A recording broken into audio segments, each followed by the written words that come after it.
Hi friends, Gujarati cooking ચેનલમાં તમારું સ્વાગત છે. આજે આપણે એક અલગ જ અને યુનિક રેસીપી બનાવવાના છીએ, જે તમે આખા યુટ્યુબમાં નહીં જોયું હોય.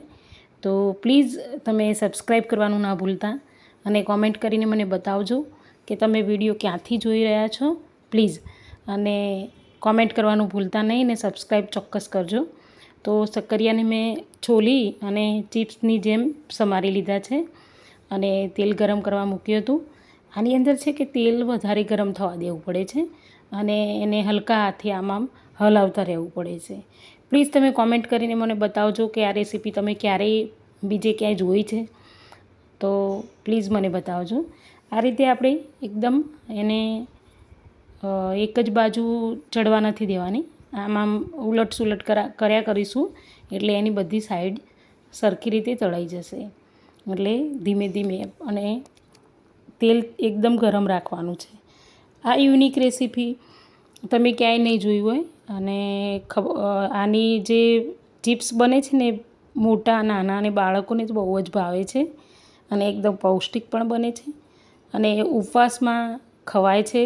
દરેક ઉપવાસમાં ખાઈ શકાય છે કે જે 11 હોય કે પૂનમ હોય કે શિવરાત્રિ હોય, જે ફરાળી વસ્તુ ખાવાની જે કોઈ પણ તહેવાર છે એમાં રેસીપી બનાવી અને આપણે ખાઈ શકીએ છીએ. અને છોકરાઓને તો આ ચિપ્સ ખાવાની ખરેખર મજા આવે છે. અરે હું તો રોજે એમના નાસ્તાના ડબ્બામાં પણ આ જ રેસીપી બનાવીને આપું છું. અઠવાડિયામાં 3-4 વાર તો બનાવું છું શક્કરિયાની સિઝનમાં, એટલે છોકરાઓ પણ સારી રીતે જમે છે અને ખાય છે. એટલે તાજી તાજી જ બનાવીને રાખીએ છીએ ને તાજી બનાવીને ખવડાવવાની. તમે પણ ખવડાવજો અને બનાવજો અને મને કોમેન્ટ કરીને બતાવજો. જો હવે આ છે ને એને ઉપર ડોટ થવા લાગ્યા છે નાના નાના, એટલે મતલબ કે એ કમ્પ્લીટ થઈ ગઈ છે. હવે આપણે એને તેલ નિતારી અને એક કાઢી લઈશું એને આ રીતે. તો ધીમે ધીમે તેલ નિતારી અને એને કાઢવાની છે આ રીતે બધી. એટલે જ્યારે કાઢતા હોઈએ ત્યારે ગેસની ફ્લેમ છે એકદમ સ્લો કરી દેવાની છે, એટલે જેના કારણે એ બળી ના જાય, આપણને કાઢતા વાર લાગે એટલે. તો ધીમે ધીમે મેં પણ બધી કાઢી લીધી છે સરસ રીતે. અને તમે જોઈ શકો છો કે એનો કલર કેટલો મસ્ત છે અને એટલી ક્રિસ્પી પણ બને છે કે આમ વેફર્સ ખાતા હોય બટેકાની અને જે ક્રિસ્પી બને છે એવી જ ક્રિસ્પી બને છે. તો અહીંયા બધું તેલ નીતરી ગયું છે.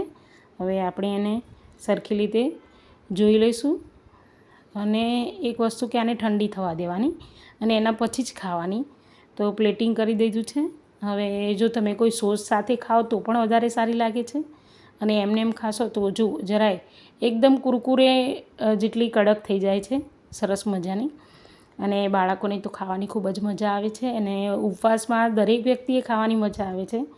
તો મારી રેસીપી તમને કેવી લાગે છે અને તમે આ વિડીયો જોઈ અને તમે પણ બનાવજો. અને જો આ રીતે એકદમ ક્રિસ્પી બની છે તો પ્લીઝ તમે પણ બનાવજો અને મને જણાવજો. એની અંદર મેં ફરાળી મીઠું નાખ્યું છે. તમે ફરાળમાં કદાચ મરચું ખાતા હોય તો નાખી શકો છો. અહીંયા મેં સ્કીપ કર્યું છે કારણ કે હવે છોકરાઓ છે એટલે મીઠાવાળી જેમને ભાવે છે.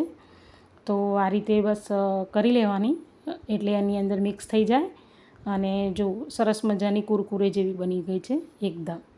તો થેન્ક યુ.